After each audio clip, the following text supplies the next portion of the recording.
ಒಂದು ಉದ್ಯಮ ಶುರು ಮಾಡೋದು ಅಷ್ಟು ಸುಲಭನಾ? ನೀವು ಕೇಳಿದ್ರಿ ಸುಲಭನಾ ಅಂತ.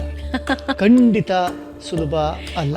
ಈ ಪೆಡಂಭೂತ ನಮ್ಮ ಮುಂದೆ ಬಂದು ನಿಂತಿದೆಯಲ್ಲ, ಅದು ಮೂರನೆಯ ಹಾಗೂ ಬಹುದೊಡ್ಡ ಕಾರಣ. ಅದೆಲ್ಲನೂ ಸೇರಿದರೆ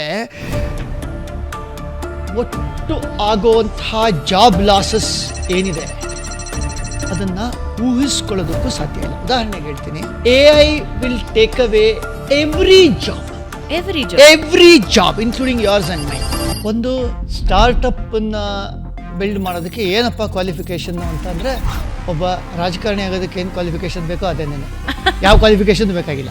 ಓಕೆ, ಆದರೆ you need 3 capitals: financial capital, human capital, reputation capital. ಸಮಸ್ಯೆಗಳ ಕೊರತೆ ಇಲ್ಲ ನಮ್ಮಲ್ಲಿ, ಕಲ್ಯಾಣ ಸರ್ಕಾರ ತಾನೆ. ಸೊ ಹಾಗಿರಬೇಕಾದ್ರೆ ಈ ಇಂತಿಂಥ ಪ್ರಾಬ್ಲಮ್ಗಳನ್ನ ಸಾಲ್ವ್ ಮಾಡಬೇಕು ಅಂತ ಅನ್ನೋದು ಕಷ್ಟದ ವಿಷಯ. ಸ್ಟಾರ್ಟ್ಅಪ್ಗಳ ಪಾಲು ಭಾರತದ ಅಭಿವೃದ್ಧಿಯಲ್ಲಿ ಎಷ್ಟಿದೆ?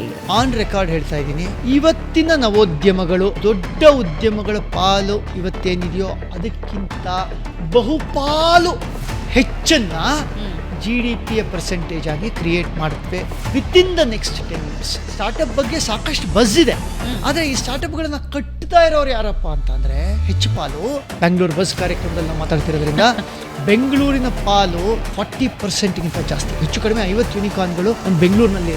ಸಿಂಹ ಪಾಲು ಬೆಂಗಳೂರಿನ